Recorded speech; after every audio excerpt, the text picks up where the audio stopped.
Welch here, Taylor Kia Findlay's Coaches Chronicles of the Week with head soccer coach at Findlay High School, Kevin Shenise. So I wanted to bring you in and we're going to talk a little about your guys' season. It was pretty successful, I understand. Yeah, we had a really good season.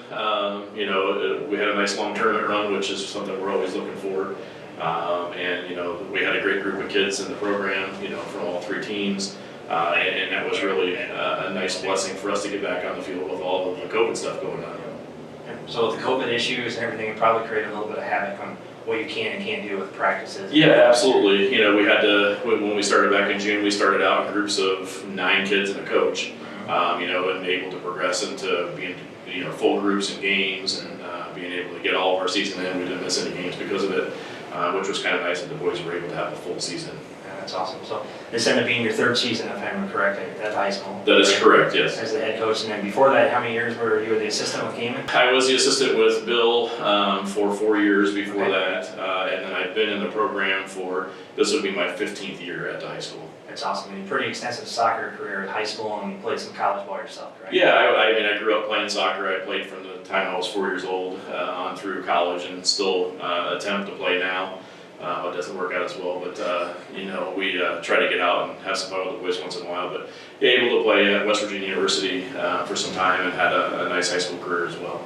So 14-5-1 this season. So when's the last time we had a season like that? We've always had successful seasons. As you look back through the records, we typically are a double-digit win team.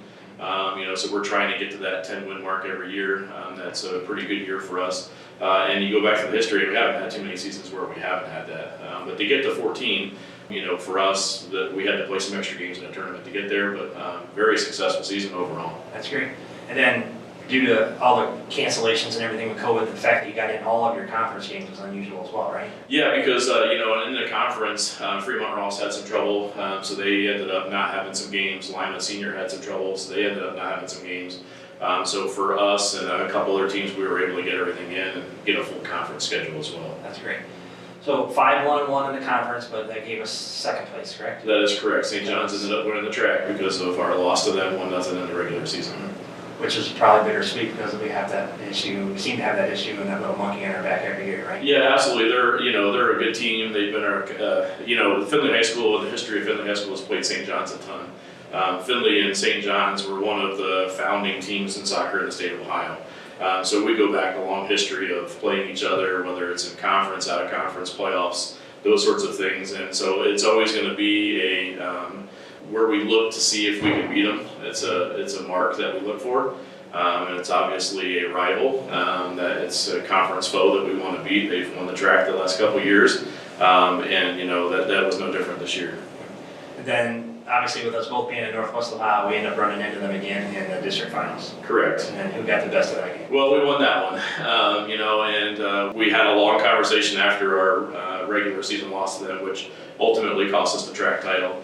And we wanted an opportunity to maybe get one back on them later in the season, and we got that opportunity and took advantage of that opportunity, to win a district title, which is a fun feat in itself, but to be a rival in that game, it certainly is a little bit sweeter. So Dave Harris, dad of one of your soccer players on the varsity team, works for me, and he said that he thinks that the kids were actually more excited about the fact that they beat St. John's in that game than they even worried about the fact that they just were district champs. Yeah, it's instilling. We talk a lot about the high school, the tradition and the legacy of the soccer program.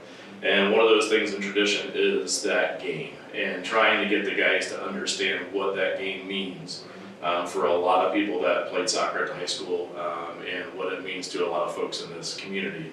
And I think they understand now what that tradition means and what that rivalry is like.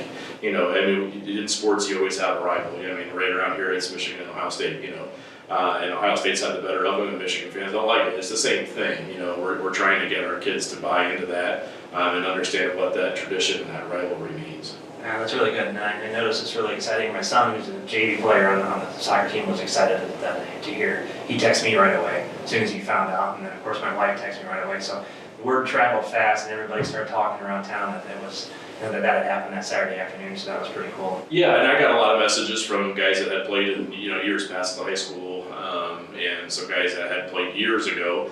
Hey man, it was really awesome that you guys won the district title. It was even better that you beat St. John's to get it. So, guys that were, 40s, 50 years old, Albert Laux, the original coach at the high school, was at the game. I got a nice email from him, a text message saying, hey, that was awesome.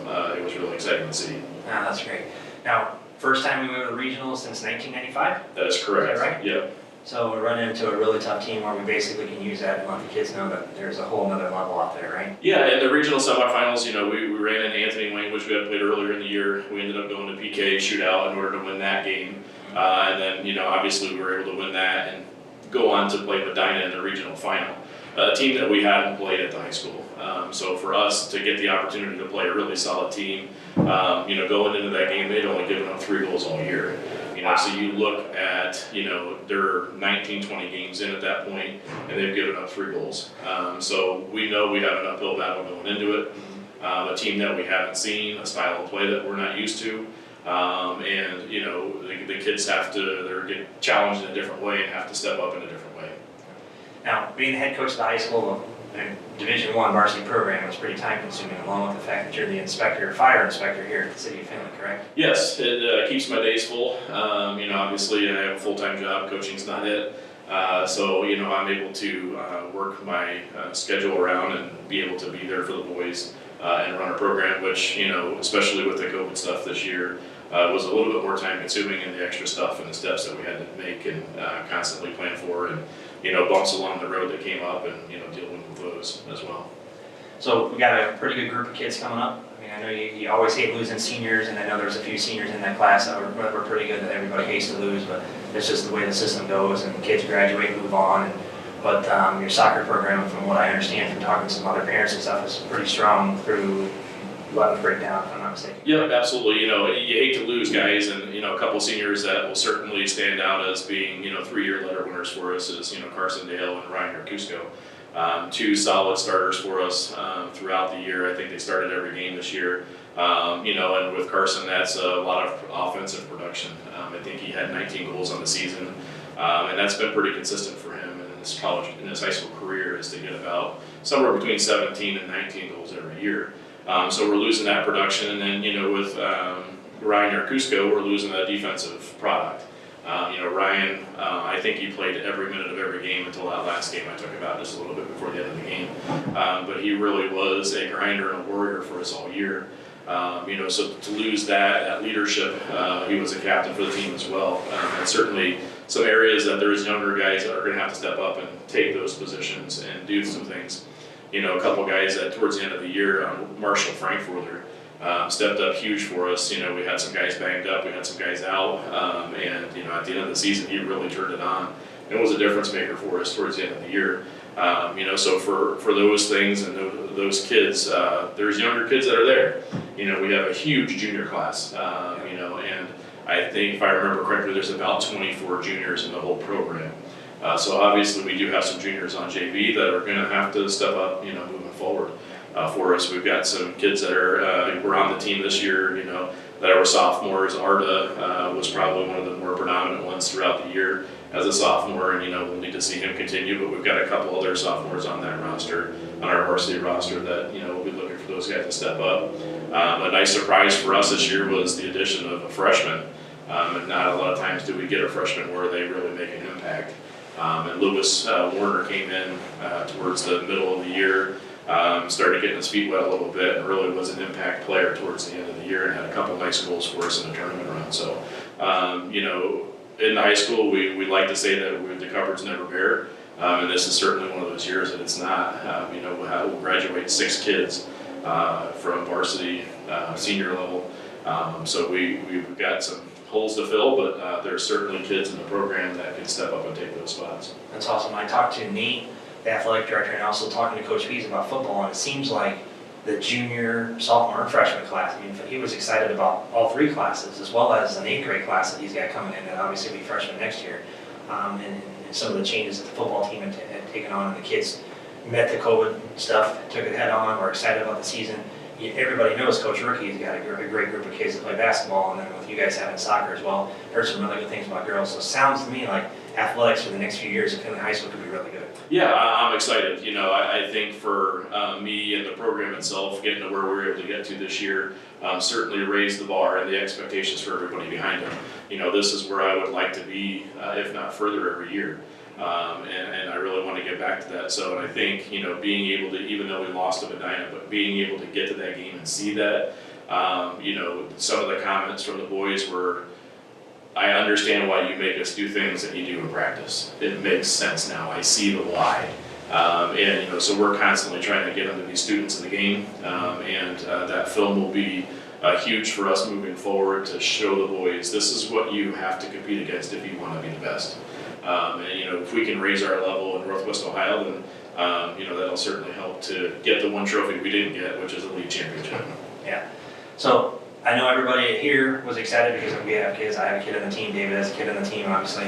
And then, you know, with all the messages that got sent around the community and stuff like that, everybody was excited about the season and definitely looking forward to the next, you know, next seasons and beyond. Is there anything you don't get a chance to have a banquet this year because of COVID? So is there anything you want to say to the kids, anything you want to say to the parents and the coaches or anything before we let you go? Yeah, you know, I mean, we've had a great group of kids and parents. You know, a lot of people have stopped and said, hey, man, that was really great that you guys had a great season. And I give a lot of credit to the parents and the players. I mean, they were asked to come in with no expectation that we would even have a season. They were asked to come in and get their temperature taken every day and do daily checks and assessments and symptom checks and all that stuff. And asked not to come to practice if they didn't feel well and to get that done. And so, you know, I certainly couldn't have done it. We couldn't have done it without them. And as far as the players' commitment to that, whatever I asked them to do, whatever we asked them to do, they were there. They were ready to go. There was never any complaints, you know, and they really were excited for the season. I think they realized going into this year how fragile their season could be. And, you know, when we started in June, there was no guarantee that they were going to have a season anyway. You know, we're preparing for something that we have no clue whether we're going to have. You know, so I do give a lot of credit to all the players and all the families and the parents, you know, that support us along the way, whether it was, you know, trying to get tickets for watch their kid and, you know, all of that, you know, factors into a lot of things that we don't normally deal with in the season. And they took it in stride and, you know, no complaints, and we're here for you, whatever you need. And so those things are certainly appreciated. And, you know, from the school standpoint, you know, Nate and his Carrie did a great job for us, you know, making sure that everything got taken care of. There was never any questions. You know, if I had a question about something, they were there to answer it. You know, and they worked their tails off probably harder than anybody ever realizes, trying to get tickets out and figure out how many people we could get in the stadium, and making sure we've got thermometers and all that fun stuff that, you know, they don't normally deal with. But they were happy to do it for the boys and make sure they had a season. And, you know, I think that, you know, maybe a nice thank you for them is the season that we had. Yeah, that's awesome. So we here at Taylor Key are excited for you. I know the community is excited for the program, for it to continue on. I know my son is excited. Hopefully his foot heals since he's broke it 3 years in a row. And he can help contribute to the next season and stuff. But good luck with him in the future, and hopefully we're going to have you on the show a lot more times. Yeah, that sounds good. We're excited. Awesome. Thanks, guys. That's it from Taylor Key Findlay with head coach Kevin Shenise from Findlay High School Boys Soccer.